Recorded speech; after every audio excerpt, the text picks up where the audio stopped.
Hello everyone, আসসালামু আলাইকুম। কেমন আছেন সবাই? আশা করছি ভালো আছেন।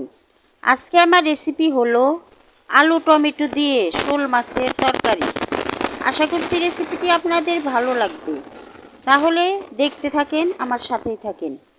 এখানে আমি আলু নিয়েছি, আলুগুলা ছিলে কেটে নিয়েছি, শোল মাছ নিয়েছি আর টমেটো নিয়েছি।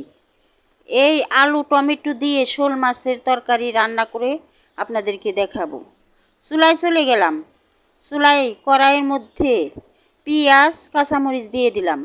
এখন তেল দিয়ে দিলাম। তেলটা দেওয়ার পর পেঁয়াজটা এখন ভেজে নিব। পেঁয়াজটা একদম বাদামি কালার করে ভাজতে হবে না, একটু নরম হয়ে আসলেই এর মধ্যে আমি পানি দিয়ে দিব।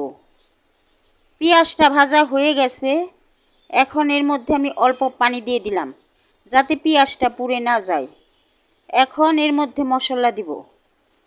লবণ দিয়ে দিলাম স্বাদ মতো, হলুদের গুঁড়া দিলাম, মরিচের গুঁড়া দিলাম, ধনিয়ার গুঁড়া দিলাম।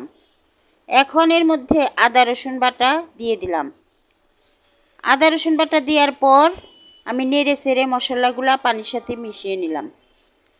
মাছগুলা আমি এই মশলার সাথে দিয়ে দিলাম। এখন মাছটা আমি কষিয়ে নিব। মাছটা আমি ভালোভাবে কষিয়ে নিব। এখন মাছটাকে কষাচ্ছি নেড়ে চেড়ে। মাছটা আমার কষানো হয়ে গেছে। এখন মাছটা আমি তুলে নিব। একটা একটা করে মাছ এই মশলার থেকে তুলে নিচ্ছি। মাছগুলা আমার তোলা হয়ে গেছে। মাছটা তোলার পর এর মধ্যে আমি আলু দিয়ে দিব। আলুটা দেওয়ার পর আলুটা এখন কষিয়ে নিব। আলু দিয়ে দিলাম, নতুন আলু। এই নতুন আলু দিয়েই শোল মাছের তরকারি রান্না করে খাবো। এখন আমি আলুটাকে কষিয়ে নিচ্ছি। ঢাকনা দিয়ে ঢেকে কিছুক্ষণ রান্না করলাম। ঢাকনা তুলে আমি আলুর তরকারিটা নেড়ে দিলাম। এখন আবারও ঢেকে দিলাম। আবারও ঢাকনা তুলে আলুটাকে নেড়ে এর মধ্যে যে শোল মাছটা কষিয়ে রেখেছি তা দিয়ে দিলাম। এখন টমেটো দিয়ে দিলাম।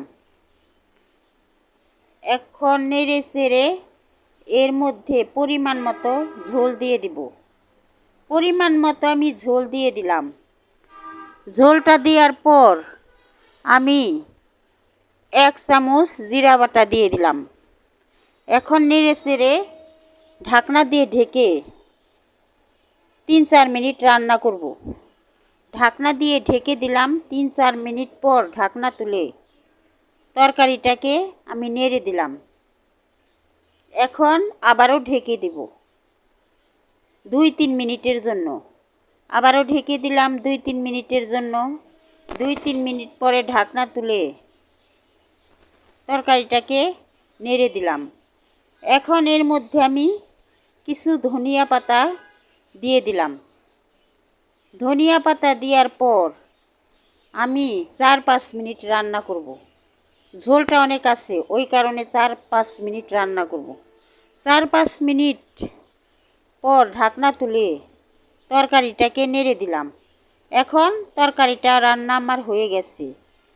আলুর তরকারি, ওই কারণে ঝোলটা একটু বেশি রেখেছি। কেমন লাগলো শোল মাছ দিয়ে আলু টমেটোর তরকারি?